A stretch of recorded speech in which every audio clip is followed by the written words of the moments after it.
Morning po. Maaga ko nagising ngayon dahil anong oras na ba? 5 ng madaling araw dito ngayon sa amin.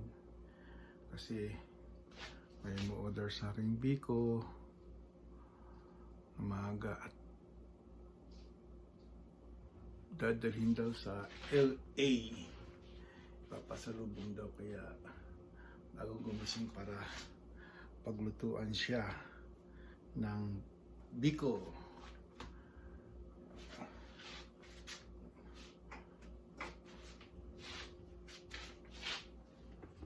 Ay, tabing ang aking camera. Yan.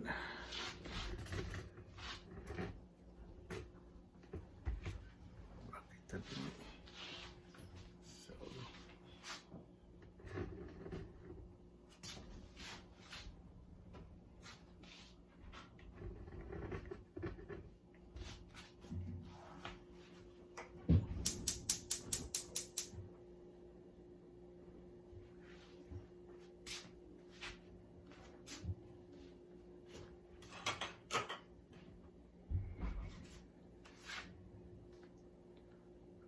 ang ginagamit namin po dito ay puro dilata kasi wala po dito mga fresh.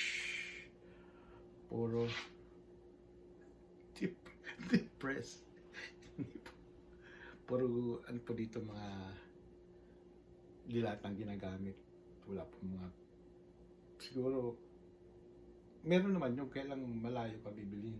Tsaka yung pang wala nagkakayod dito. Kaya mga dilatang ginagamit namin. Lagyan na po natin to.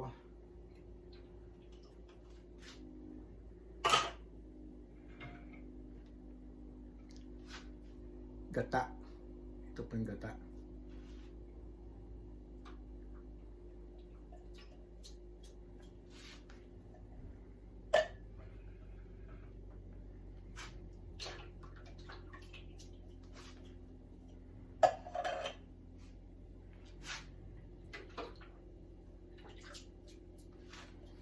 Habulin ko kasi dadalhin sa LA. Papasalubong yata kaya late na nagsabi. Yan. Kailangan malutok kaagad. Lagyan natin ng asin. Pangtanggal umay. Tansyahan na lang po. Pero alam ko na po yan. Hindi na yung tablespoon. Hindi na uso sa akin yun. Tansyahan uso sa akin.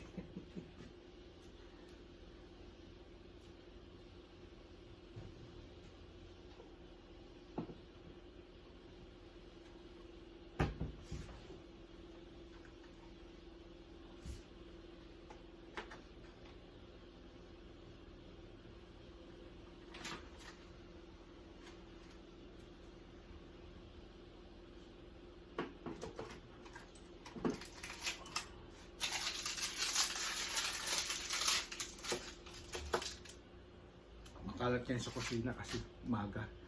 Paggabi marami kumakain kaya makalat dito ngayon.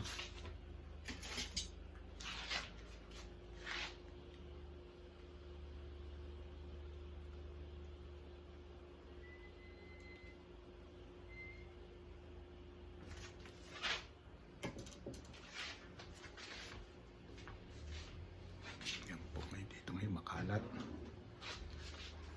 Makalat ang aking kusina.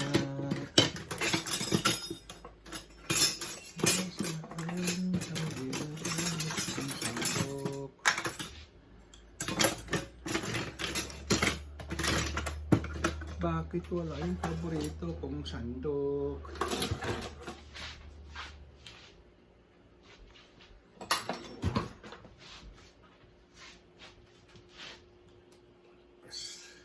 Lagyan po natin ng flavor.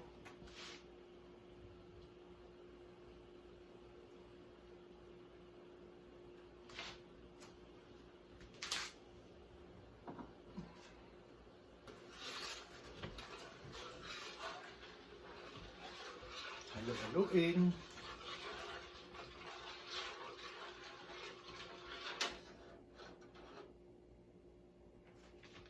hinaan ng apoy. Asan ang aking asukal? Ito, pag hindi ako nakapagtinda ng swap meat, pag may order, yan, nagluluto po ako, ito kung gawain ko. Pero since nga na natigil ako sa, hindi mo naman natigil, na-stop lang pa, kahit na-stop sa pagtitinda. Ito, pag may order, yan, magluto. Pero hindi naman natin hindi tayo focus sa ganyan ba, kasi po may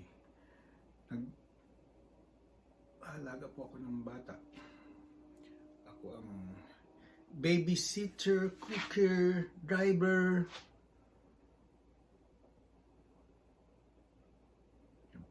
Ang gawain ko dito. Okay lang dahil sa pamilya ko naman. Para sa pamilya.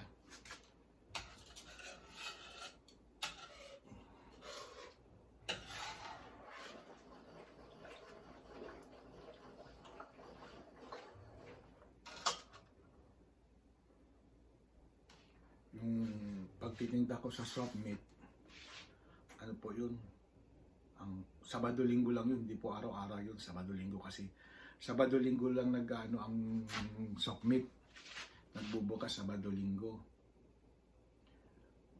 Miyerkules nagbubukas sila, kaso walang na pupuntang tao ko, konti lang nagtitinda Miyerkules.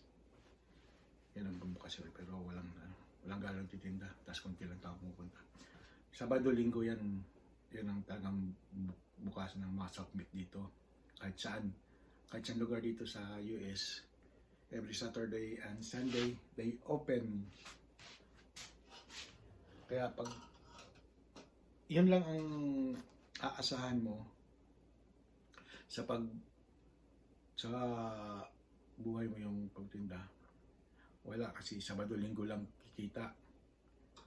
Hindi ko pa alam kung kikita ka dahil dito marami din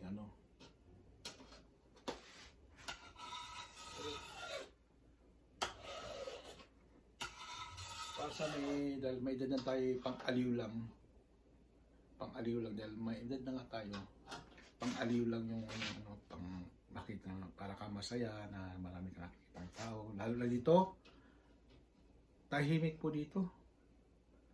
Para ka na sa walang kapitbahay dito, walang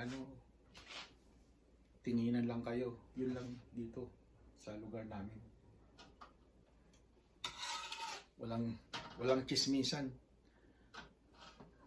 May nangyayari sa kapitbahay mo, di mo alam kung anong nangyayari sa kapitbahay mo. Parinig mo lang sigaw, gano'n. Pero wala, di mo alam kung ano ba. Kaya pag nagpupunta ako ng swap meet, parang kahit paano nagpe-press yung utak.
Pakuluan ko lang po na maigi. Tapos, yun na. Tingnan po natin ngayon ang aking finished product. Tingnan po natin kung luto na. Ay, walang ilaw ang aming oven kasi tagal na po ito. Gusto namin palitan kaso sayang pagpapalitan mo. Gumagana pa, ilaw naman ang problema. Ang aming oven. Uy, luto-luto na. Kunti na lang at maluluto na po ito. Ito na po ang finished product. Ito na ko na rin yung buksan nila ng ilaw. Kumakita na tayo ng ilaw. Yan po, malapit naman. Kunting init na lang po ito. Naluluto na po yan. Natin papatayin ko itong oven. Dito nagluto na rin ako ng masalang angin. Leftover tinola. Nilagyan ko ng sotanghon. Yung tinola kagabi, nilagyan ko ng sotanghon. At nagluto na ako ng itlog. Yummy! Yummy! Okay. Yan po. At nagluto na ako ng itlog para sa akin. Sa may mga sakit ng diabetic. Yan po. Okay. Okay, sa susunod na lang po uli. Share, and subscribe. Bye-bye!